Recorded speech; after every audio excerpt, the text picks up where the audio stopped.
Um,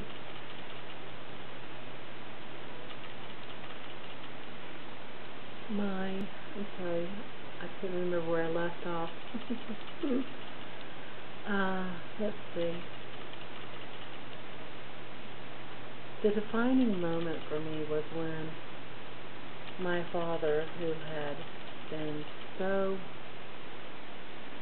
self-sufficient, always, in his entire life,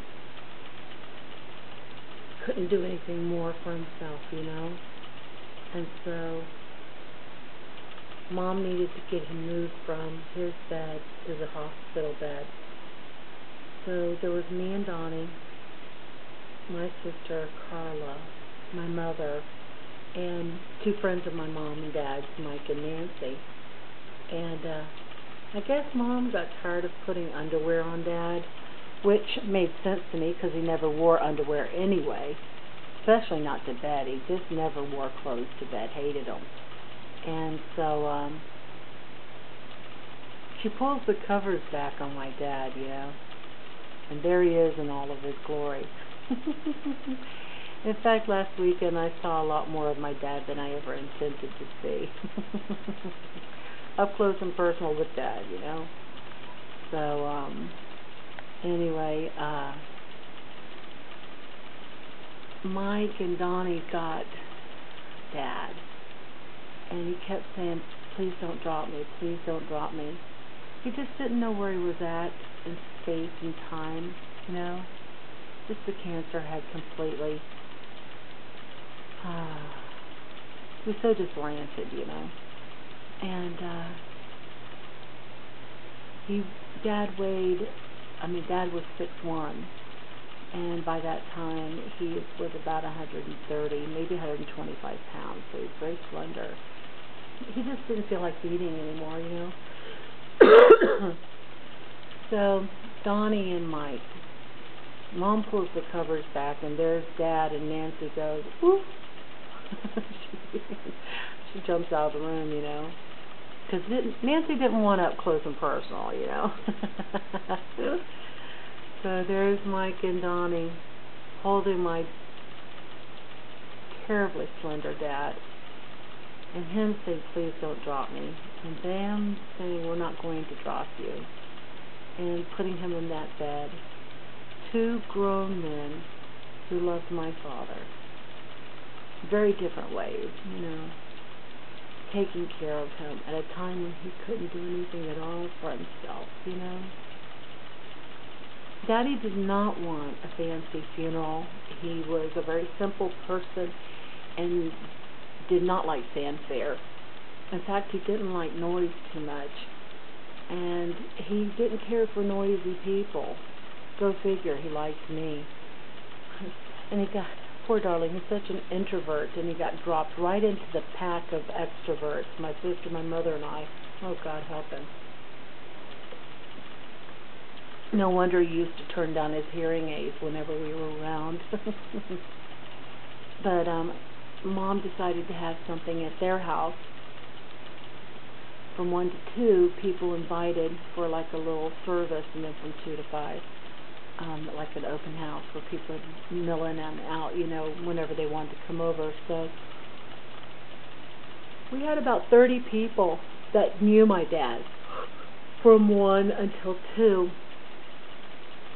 and I was doing the eulogy, so that was okay. And kind of keeping things straight and keeping things going, you know.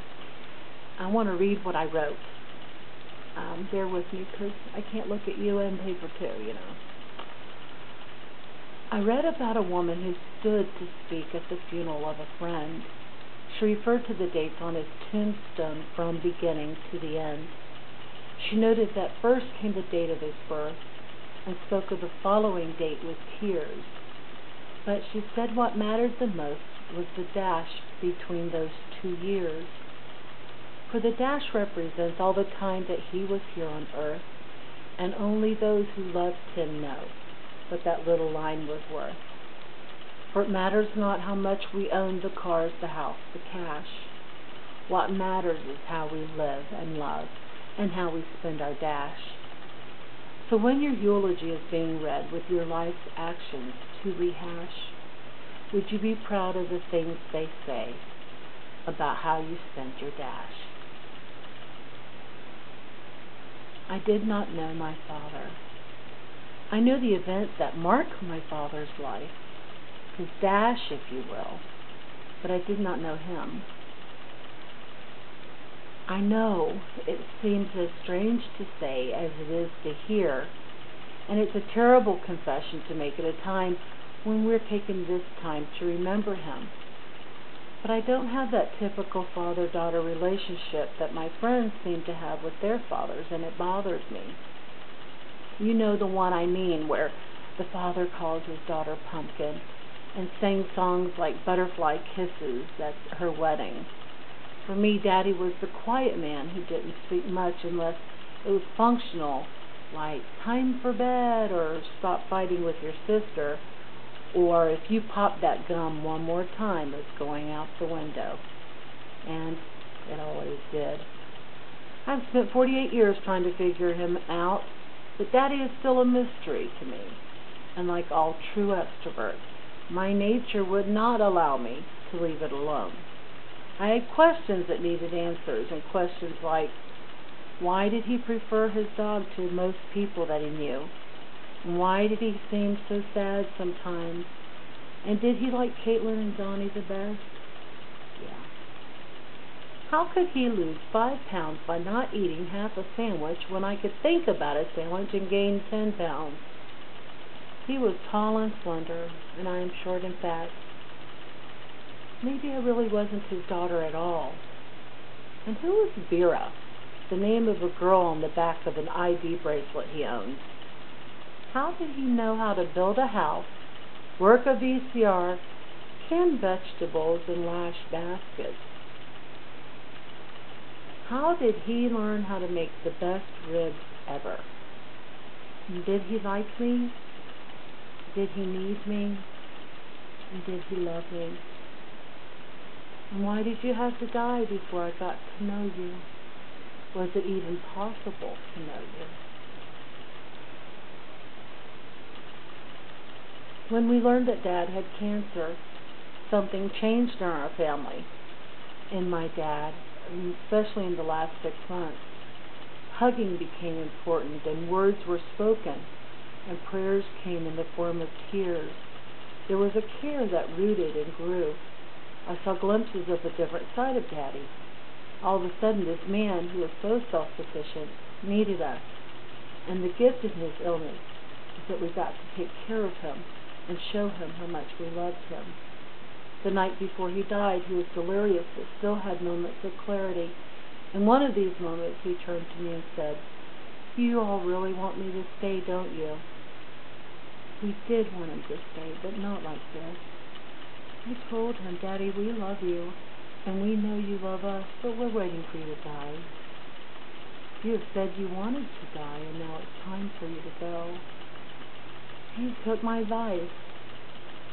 Maybe he did like me after all. My father is still a mystery to me, but I do know this. It was his love for us that made him stay as long as he did, and his love for us that willed him to go. So no, we may not have understood him, but we knew that we loved him. The funeral went really well. Caitlin, my daughter, read a poem and broke in the last 2 sentences, and everybody cried. People told wonderful stories, things that I didn't know. And I did learn some things about my dad. And then people, we had so many visitors, and at any one given time, we had no fewer than 50 people in the house. I mean, people came in and out and in and out, but there was always at least 50 people in our house, you know. And there were people that knew my mother, knew my father, some people that knew me, and some people that knew my sisters, too. Word of mouth, you know, and it was good. I want to tell you a couple stories that was told about my dad, but I'm not going to have time to do that here, so I think we're going to have to go to video number 3. So we'll see in a minute.